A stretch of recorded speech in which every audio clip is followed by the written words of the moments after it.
She's not the same as she used to be. Let's admit it. Somewhere along the line, she changed. She did. Most of it seems sudden, like a flip switch in her mind, and now she's just completely unwilling to talk to you about the relationship anymore. She's altering the past to a point where you're not even sure if you two are living in the same life. And she's pointing out every single thing wrong with you that you thought was never even that big of a deal. To say you're confused is an understatement, isn't it? Why is she being like this? And is there some way you can get through to her, back into her heart, to see your perspective, to connect again? Well, for Ahmad, my client, his wife, by her own admission, was a fearful avoidant in her attachment style. This means when things got tough, she pushed everyone away, even the man that was by her side for 20 plus years. See, Ahmad's wife was pressured to get married early on from her parents. Now, Ahmad thought that they were great together.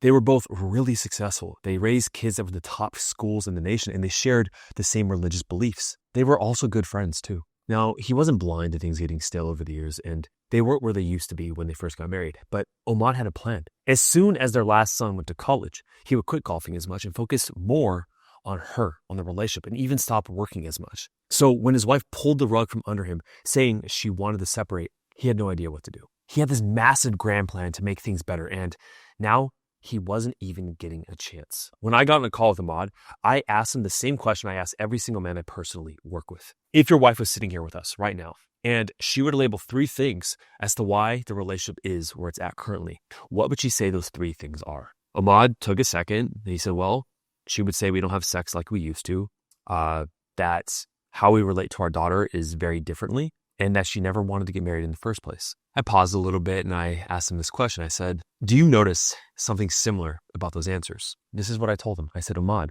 none of those answers, none of those reasons have anything to do with you. I mean, not really. And if she was to say that, and those are all true, then what can you really do to make things work, to save the marriage? Complete silence. Well, this leads into our first principle that I helped Ahmad take, which is radical responsibility. Now listen closely. It's a natural reaction to seek things outside of yourself to explain the pain that's happening to you, the trauma, the anguish. When our worldview is shattered, we naturally have a reaction to think, this is outside of me. I didn't do it. It happened to me. This is a way to preserve yourself. See, the ego doesn't want you to change. I'll address how to overcome this later on, but for Ahmad, he was focusing on the symptoms of the problem, not the root causes of why the relationship fell apart. Now, treating symptoms over root causes in a relationship is like, I don't know, man, it's like putting air freshener in your car when there's this like rotting food in the back seat, right? It's not going to fully solve the problem. But why do we do this? Why do we focus on the symptom problems instead of finding the actual root cause and fixing that? Well, as a man, you think very logically. And for Ahmad, as a lawyer, his brain was always attuned to logical solutions. So for the sex problems, let's buy some sex classes online. For the differences in the daughter, let's sit down and talk to her, maybe take some parenting classes. And talking about why she never wanted to get married earlier, I mean, we could just have a deep conversation about that and we could just figure it out. Do you see how you're doing this in your current situation with your wife? See, when you're up all night overanalyzing the marriage, your brain has a pattern recognition tendency, okay, to look for all these symptoms on why things fell apart. Right? All the things that you can see that are pattern, all the things that you see that she has said. You'll think to yourself, you'll say, oh yeah, that one time where I didn't get her what she wanted for her birthday. That's probably the reason why. So I need to go buy her a gift. Or you'll say, it's because I always forgot her childhood best friend's name and that was always a problem. I never have a close relationship with her friends and she's probably upset about that. And the worst part of it is a lot of men saying like, well, it's your single friends or it's your therapist or it's your sister in her ear, everything outside of yourself. Now there's a really important reason why this will completely destroy your chances of actually saving the marriage besides the obvious. Let me show you. Okay, so this is going to blow your mind when it comes to female psychology and you'll fully understand her a lot better. It's going to help a lot. Now, one of my favorite movies growing up was Hercules, Disney movies at least. There's that scene where Hercules is fighting the Hydra, right? And he finally cuts a head off and he thinks he wins. And then he grows the 3 other heads, right? And he starts cutting, and all these heads at the end come up hundreds of heads about to kill him. Well, it's the same exact process. Your wife is a Hydra. No, I'm just kidding. What I mean by that is, see, women have their core emotion. And towards you, she feels more negativity, right? She's a negative sentiment. She has a lack of safety. She sees you and feels more negative emotions than positive. It could be despair, loss of hope, anger, resentment, all that. Let's just say it's bad emotion. Now, I don't care how many swords and logical solutions you're able to find to combat these things. If you set up a sex schedule and you take on these amazing dates and you take sex classes and you try to improve the intimacy and you make the sex better, that's fine. She'll find 3 other reasons. You could take the parenting classes and talk to the daughter and your daughter could say, you know what? I think we're on the same page with everything. I love you guys. It's great. And then let's say she says, oh, we're just not a good match anymore. You could have a personality test done and see the horoscopes and all these things. And like, look, we are a perfect match according to horoscopes, according to personality matches, according to all this. With all of those logical ways of cutting those heads off of the symptoms as to why she's leaving you, she will sprout out 20 other reasons why it's not a good fit. Because no matter what contextual, logical reason there is, at the core, she feels the disconnect and then she finds rationalizations as to why that is. And this is why my method of the ERM method, the emotional reset method, is so potent, because we go towards the source of the emotion, which I'm going to show you later on how to do that with a lot of the skills. But just know right now that no matter what logical solution that you come up with to make things better in this moment when she's feeling this way, it won't work. Another way I like to say this is that you have to change her mood first before you can change her mind, okay? So how do we do this? Well, in my third session with Ahmad, he started to shift into the process that actually works. The second principle is that it is who you are that brings her back, not what you do. If you could accept that message, that truth, as much as it sucks to hear, you're going to win her back eventually. If when I say this next thing, you want to argue with me or click away or whatever, you're not going to win her back. And I say that because I want you to, okay? Because ultimately all I'm doing is recognizing patterns after 20,000 plus hours, probably 30,000 plus hours now of a decade of working with men. Who you have been has caused her to be where she's at right now with you. So who you have to become is going to get her back. I want you to think of compounding. We talk about this with the tipping scale, where essentially you have all the positive and negative investments over time that have caused her to feel a certain way with you. All these little moments compounded, okay? Now there are parts of you that have pushed her away over the years that cause this like negative tipping scale to occur, where she's felt more negative towards you, that we have to identify. Now, there are 3 possible reasons that I found, the top reasons in this next point, that covers 80% of the issues that most men have. Now, the fastest way to identify your top things that have pushed her away to get the right proven roadmap to get her back is to set up a free strategy call with our marriage evaluation team.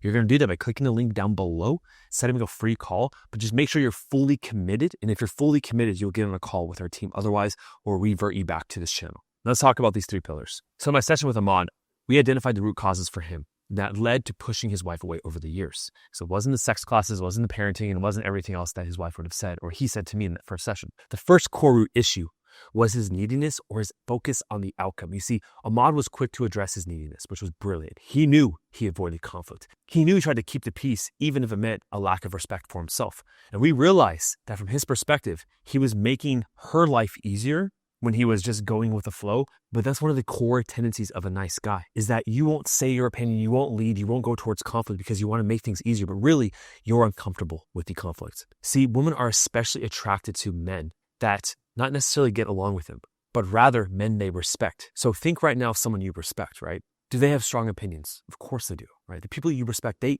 are who they are. Even if you don't agree with everything they say, you do respect them. You know what they stand for and you know what they disagree with. A woman needs that in the man that she's with. That is strength. She needs strength. She needs to know that she can lean on you. As an example, when it came to the kids, Ahmad would often agree with what his wife wanted, thinking that it would make her life easier. But in reality, right, it put burden and pressure on her to make every damn decision with her child. This only added to the cognitive load and stress that made her think that she was basically a single parent. If I have to do everything myself, why are you even here? Is the question she was asking herself. So this is what I told Ahmad. She wants you to choose. You don't have to control her life, but at least tell her your opinion on matters. I want you to go towards conflict. I don't care how fearful, avoidant, or how independent your wife is, okay? She wants you to lead. You don't have to look far on social media to see all the women out there saying that they want a man to lead. They want a man to have strength. They want a man to make decisions. So what I told Ahmad and what I want you to start telling yourself is that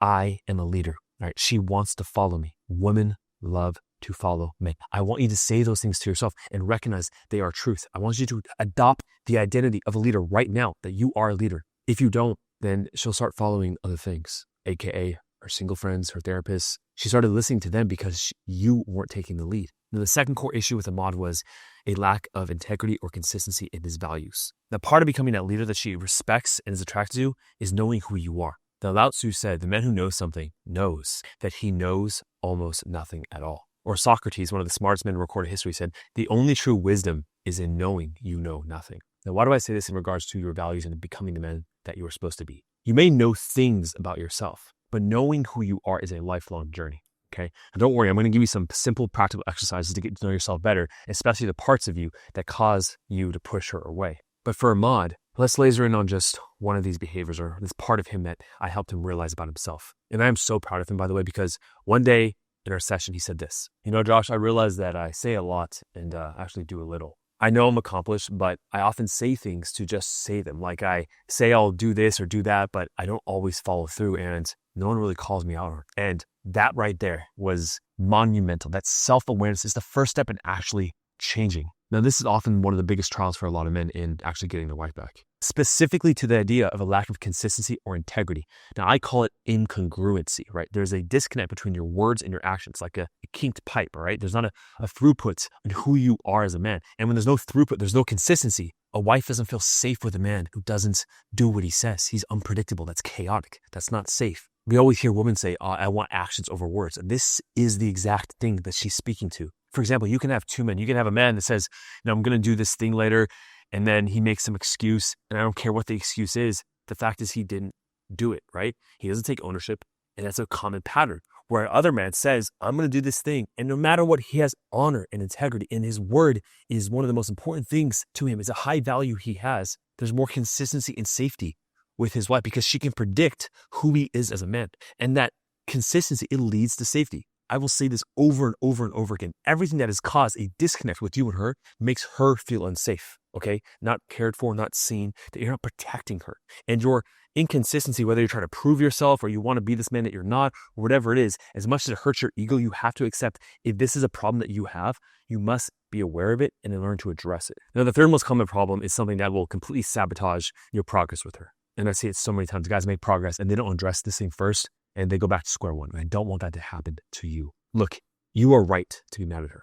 You are right to feel betrayed, to feel abandoned, to feel all the negative emotions you have. She hurt you. So let's acknowledge that. You loved her the best you could do, right? You sacrificed so much, right? And I don't say this to add fuel to the fire of anger or righteous indignation. But if we don't acknowledge your pain, then that part of you that is hurt will lash back out when it feels safe. When she starts to come back, you'll do the wrong thing and push her away, and there goes your chances for good. I have whole videos dedicated to overcoming resentment with forgiveness exercises. That's in our program as well, but I'll give you a really good exercise. Forgiveness is creating wisdom, and wisdom is simply a memory without emotion attached. The highest level of emotional intellect is your ability to not have any anger or resentment towards anyone. And the reason why that is because if you have full understanding as to why she did what she did from a certain perspective, and you can see the truth, not some story that your ego is telling you about how you've been hurt or damaged or wronged. That increase in empathy helps tremendously. Let me give you an example. I was cheated on in one of my relationships, right?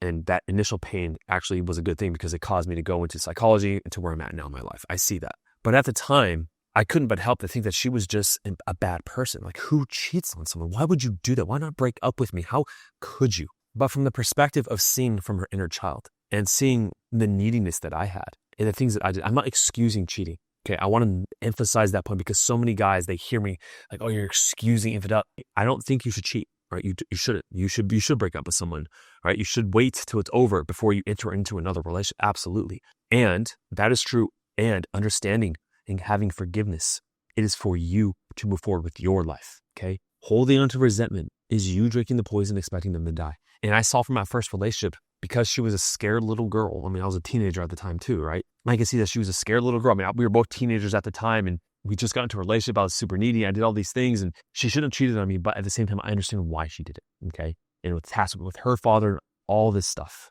okay? Most importantly though, I saw my behavior in all of it. And letting go of that resentment, holding on to anger feels powerful. And when you feel that you've been hurt, you want to feel powerful. You want to have strength. You want to have this righteous, like, how could they? I'm going to, prove them wrong. But it's coming from a place of force and stress. And it doesn't last very long. It's like a flash fire in a pan, right? It dies out. What's left is just a burnt crisp of whatever was in there. But being able to release that and having forgiveness and peace, that's what frees up all this energy in you to step back into the best version of yourself. And that's why having this empathy and letting go of resentment is so powerful and important. When you take full responsibility, radical responsibility, the first principle, it shows her that you have the capacity to change. When you say, this is about me, obviously there are things to change. And if she thinks you're not going to change, she's not going to get back with you. And so it starts with radical responsibility. When you start to have integrity, when you set a high priority in your values as a man, that I'm going to have, that my word, if I say something, there's magic in my words. And whatever I say, I'm going to do. There is going to be consistency with who I am as a man. That is masculine. That makes her trust you again. When you take leadership, not just on a day-to-day basis of choosing where to go, what to eat, yes, do those things, but on the macro, that this is where I'm taking myself. I am leading myself to this destination. I am taking myself here. This is what I want in life, not from fear, but from love. She will be able to help herself but follow. But we are so focused on getting her back. You're not moving. It's like you're sitting at this train station, watching the trains go by, waiting for her to come so you can finally have the permission to get back in life. She wants a man on the move, a man with a mission that allows her to relax into her feminine state. The coldness will go away. And when you have boundaries for yourself, it brings back respect. And that resentment, we already talked about that, how important it is to let that go. I am telling you with all of my heart, when you finally address these issues, when you look in the mirror, you won't be the same man. You will be the man that she fell in love with, honestly, even better. Now, I want you to be able to try things on your own. But if speed of implementation is important to you, getting her back quicker is important to you, this is why the program works so effectively. I want you to imagine this funnel, okay? There's this path you have, right? There's with two boundaries. And I want you to imagine you're starting here and you're trying to go here, okay? But each time as you're going along, because you got complacent over the years, you may fall off. You may go off track. But at one point, maybe you have a coach point something out to you. You go back on track. And then you have another man in the program who's been on your same journey. He puts you back on track. And it fast tracks you towards success when you have other people helping you along the way. And this is what the program does. So if speed is important to you, to get her back as fast as possible, that's why you're going to set up a call down below. Now, along this journey, there are 5 stages also that you can recognize where you're at. And you don't know where to go if you can't recognize where you're at first. So I want you to watch this 5 stages video to see where you're at in the process of recovery so you know what to do at the right time so you don't make mistakes. Set up a call to the team if you want additional support. I'll see you in the next video.